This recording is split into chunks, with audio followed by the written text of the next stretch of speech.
ما هي الحجامة؟ اليوم سنتحدث عن العلاج بالحجامة.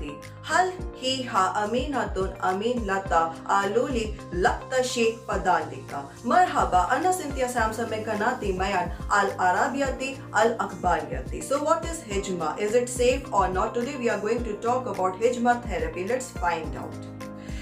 Al-Anu Akbaru fi Al-Arabiyati wa Al-Injiliziyya. So now the news in two languages, that is in Arabic and English. Akbaru bi Al-Arabiyati bi wasitati Sadiqi min Al-Jazair Lina. So news in Arabic language will be given by our friend from Algeria, Miss Lina. قال رسولنا الكريم محمد صلى الله عليه وسلم: إن خير ما تداويتم به الحجامة. الحجامة هي أحد الطرق العلاجية، وتتم باستعمال الكؤوس الفارغة المليئة بالهواء ووضعها على سطح الجلد حيث يتم سحب الدم الفاسد.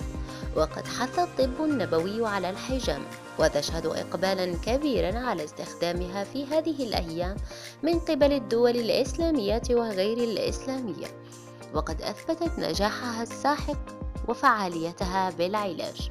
وقد أوصى سيدنا ورسولنا الكريم محمد صلى الله عليه وسلم بالحجامة بشدة، ومن ثم تم ممارستها كعلاج من قبل العلماء المسلمين الذين طوروا الطريقة بشكل أكبر. وانتشرت هذه الطريقة بأشكال متعددة في الطب عبر الحضارات الآسيوية والأوروبية. وفي الصين تم تسجيل أول استخدام للحجامة من قبل الكيميائي وعالم الأعشاب جي هونغ، وتم استخدام هذه الممارسة في المستشفيات الصينية منذ الخمسينات من القرن الماضي كطريقة للطب الصيني التقليدي. واعتبارا من عام 2012 كانت الحجامة الأكثر شيوعا في الصين. ويستخدم الطب التقليدي الإيراني ممارسات الحجامة الرطبة مع الاعتقاد بأن الحجامة بالخدش قد تقضي على النسيج الجلدي، وأن الحجامة بدون خدش من شأنها أن تطهر الجسد. ويحاول ممارسو الحجامة استخدام العلاج بالحجامة لمجموعة واسعة من الحالات الطبية، بما في ذلك الحمى وآلام أسفل الظهر المزمنة وضعف الشهية وعسر الهضم وارتفاع ضغط الدم وحب الشباب والتهاب الجلد والصدفية وفقر الدم والسكتة الدماغية واحتقان الأنف والعقم والحيض وتقلصات الدورة الشهرية. يقول الممارسون أن الحجامة لها تأثير علاجي، وتزيل السموم غير المحددة أو الدم الراكد أو الطاقة الحيوية عند استخدامها فوق نقاط الوخز بالإبر بهدف تحسين الدورة الدموية. وتستخدم أجهزة الشفط الحديثة أحيانا بدلا من الأكواب التقليدية.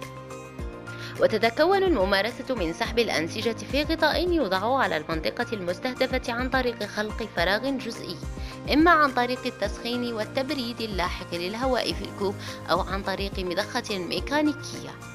عادة ما يترك الكوب في مكانه لمدة تتراوح بين 5 و15 دقيقة. يمكن تصنيف أنواع العلاج بالحجامة باستخدام 4 طرق مختلفة للتصنيف. نظام التصنيف الأول يتعلق بالأنواع التقنية بما في ذلك العلاج الجاف والرطب والتدليك والحجامة السريعة. التصنيف الثاني يتعلق بقوة الأنواع المتعلقة بالشفط بما في ذلك الحجامة الخفيفة والمتوسطة والقوية.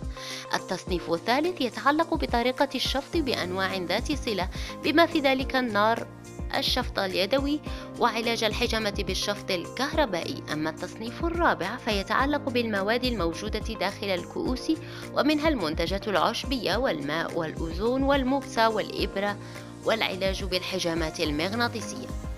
تم تطوير فئات أخرى من الحجامة في وقت لاحق.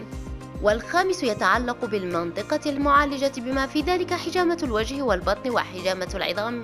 أما السادس فيتعلق بأنواع الحجامة الأخرى التي تشمل الرياضة والحجامة المائية. Our noble messenger Muhammad, may God bless him and grant him peace, said, the best medicine for them is cupping. Cupping is one of the treatment methods, and it is done by using empty cups filled with air and placing them on the surface of the skin where the corrupt blood is drawn. Prophetic medicine encouraged cupping, and it is widely used in these days by Islamic and non-Islamic countries, and it has proven overwhelmingly successful and effective with treatment. Our Prophet and Holy Prophet Muhammad, may God bless him and grant him peace, strongly recommended cupping, and then it was practiced as a treatment by Muslim scholars who further developed the method successively.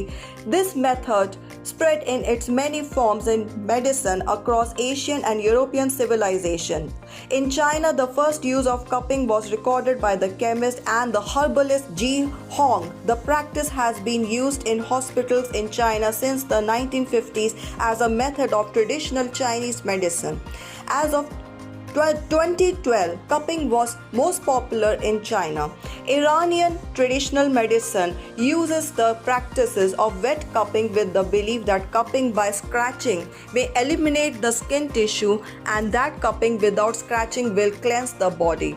Hijma. Practitioners try to use cupping therapy for a wide range of medical conditions including fever, chronic lower back pain, poor appetite, indigestion, high blood pressure, acne, dermatitis, psoriasis, anemia, stroke, nasal congestion, infertility, menstruation, and menstrual cramps. Despite the many diseases that practitioners claim that cupping therapy is beneficial for, there is insufficient evidence that it has any health benefits, and there are some risks that may harm, especially from wet cupping and cupping with fire. Practitioners say cupping has a therapeutic effect and removes unspecified toxins, stagnant blood, or vital energy when used over acupuncture points with the goal of improving blood circulation. Modern suction devices are sometimes used in place of traditional cups. The practice consists of pulling the tissues into a cap that is placed over the target area by creating a partial vacuum, either by heating and subsequent cooling of the air in the cup or by means of mechanical pump. The mug is usually left in place for 5 to 15 minutes. Types of cupping therapy can be classified using 4 different classification methods. The first classification system relates to technical types including dry, wet, massage, and rapid cupping. The second classification concerns the strength of suction related species including light, medium, and strong cupping. The third classification concerns related types of aspiration method including fire, manual suction, and electric suction cupping therapy. As for the fourth classification, it relates to substances inside the cups including herbal products, water, ozone, moxa, needles, and magnetic cupping therapy. Other classes of cupping were developed at a later time. The fifth relates to the treated area including face, abdomen, and orthopedic cupping. The sixth relate to other types of cupping which include sports and water cupping. كانت هذه سينثيا سامسون من قناة ميان العربية الأخبارية.